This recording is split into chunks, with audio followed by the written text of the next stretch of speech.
ठीक है।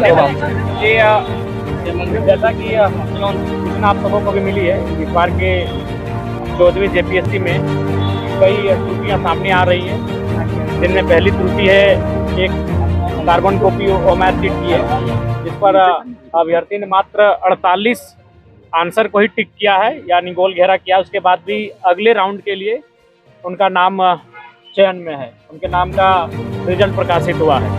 दूसरी बात है, सबसे महत्वपूर्ण विषय है कि आयोग के सदस्यों का हस्ताक्षर नहीं है। जब उस रिजल्ट में आयोग के सदस्यों का हस्ताक्षर नहीं है, उसके बाद भी जारी होना इस बात को स्वयं दर्शाता है, इंगित करता है कि यह प्रक्रिया अवैधानिक है।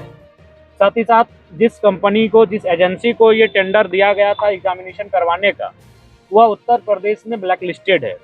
जो कंपनी उत्तर प्रदेश में ब्लैक लिस्टेड है, वो झारखंड में एग्जाम कैसे करवा पा रही है और झारखंड में उसको एग्जाम करने क्यों दिया जा रहा है?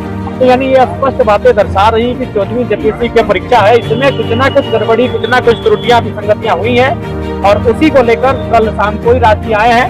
सबसे पहले माननीय मुख्यमंत्री महोदय से सचिवालय में जाकर मिले।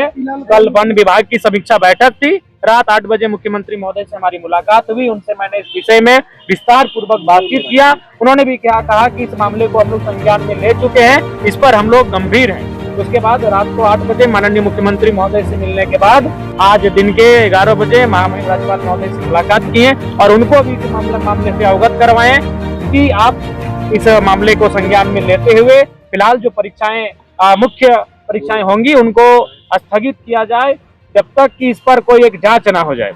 महामहिम ने कहा कि इस विषय को हम लोग भी अखबार के माध्यम से जानकारी में ले लिए हैं और हम लोग भी रुचि रखते हैं। वास्तविक बात है कि इस बार जेपीएससी की जो परीक्षा है उसमें गड़बड़ियां हुई हैं और उन्होंने भी इस बात को दर्शाया कि जब आयोग के सदस्यों ने स्वयं हस्ताक्षर नहीं किया है, वो स्वयं मुख्यमंत्री को चिट्ठी लिख रहे हैं, इसमें वो गड़बड़ी की आशंका जता रहे हैं, तो इस बात से इनकार नहीं किया जा सकता कि गड़बड़ी नहीं हुई है। कल दिल्ली में किस तरीके से छात्रों पे लाठीचार्ज?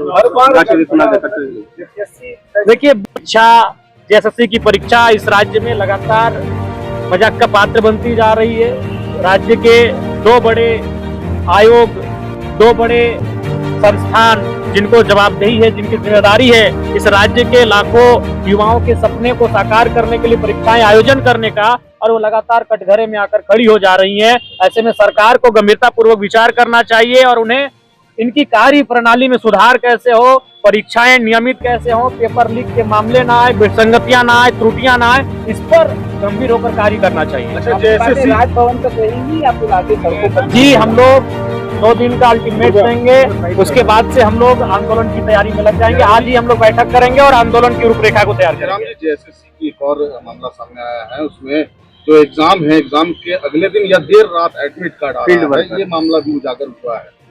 जी, अभी चिंता का विषय है। इस प्रकार के मामले, कई मामले आए हैं जो स्पष्ट बता रहे कि इस बार के परीक्षा में निसंदेह कोई न कोई समस्याएं हुई हैं, गड़बड़ियां हुई हैं और उसको लेकर हम लोग मुख्यमंत्री राज्यपाल महोदय से मिले हैं और आगे हम लोग आंदोलन की तैयारी भी करेंगे।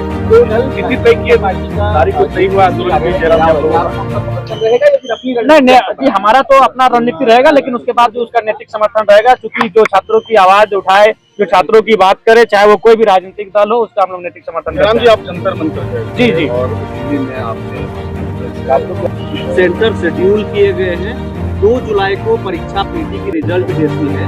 क्या लगता है कि इस आंदोलन में आप लोग देर नहीं करती? देखिए, बिल्कुल हम लोग शुरू में ही आए थे जब मामला सुने, देवेंद्र जी के नेतृत्व में रांची में कार्यक्रम भी हुआ और इसीलिए ये चाहते हैं कि आंदोलन ना हो, ये चाहते हैं कि गड़बड़ियों पे पर्दा दिया जाए, उसको पर्दे में रखा जाए। इसीलिए मात्र 15 दिनों में परीक्षा का, मुख्य परीक्षा का आयोजन किया जा रहा है, जबकि कम से कम उन्हें तैयारी करने के लिए 45 दिन का समय मिलना चाहिए। इससे पहले जो परिपाटी रही है, परंपरा रही है कि प्रारंभिक परीक्षा के बाद जब मुख्य परीक्षा की तिथि का तय होता है तो कम से कम 45 दिनों का उनको समय दिया जाता है, लेकिन 45 दिनों का समय उनको दिया भी, अभ्यर्थियों को भी नहीं दिया गया है। आनंद फानन में परीक्षाएं आयोजित करके ये चाहते हैं कि इसको मतलब रास्ते से हटा दिया जाए विवाद। मेरा देरी पर सवाल था, अधिकारी जवाब नहीं सुनते, आपके तक ऐसा है कि अधिकारी को पत्र बिल्कुल सही बात है। कई पदाधिकारी हैं जो राज्य जिले स्तरीय हैं, राज्य स्तरीय पदाधिकारी हैं, जो आपको उचित ठीक से आपसे बातचीत नहीं कर पाते हैं, ठीक से आपकी बातों को संज्ञान में नहीं लेते हैं, तो है ब्यूरोक्रेसी की जो व्यवस्था है, नौकरशाह जो है माननीय मुख्यमंत्री जी के नेतृत्व में कहीं ना कहीं उसमें पारदर्शिता का अभाव है, उसमें उदासीनता दिख रही है और अपने कर्तव्य को लेकर अडिग नहीं है।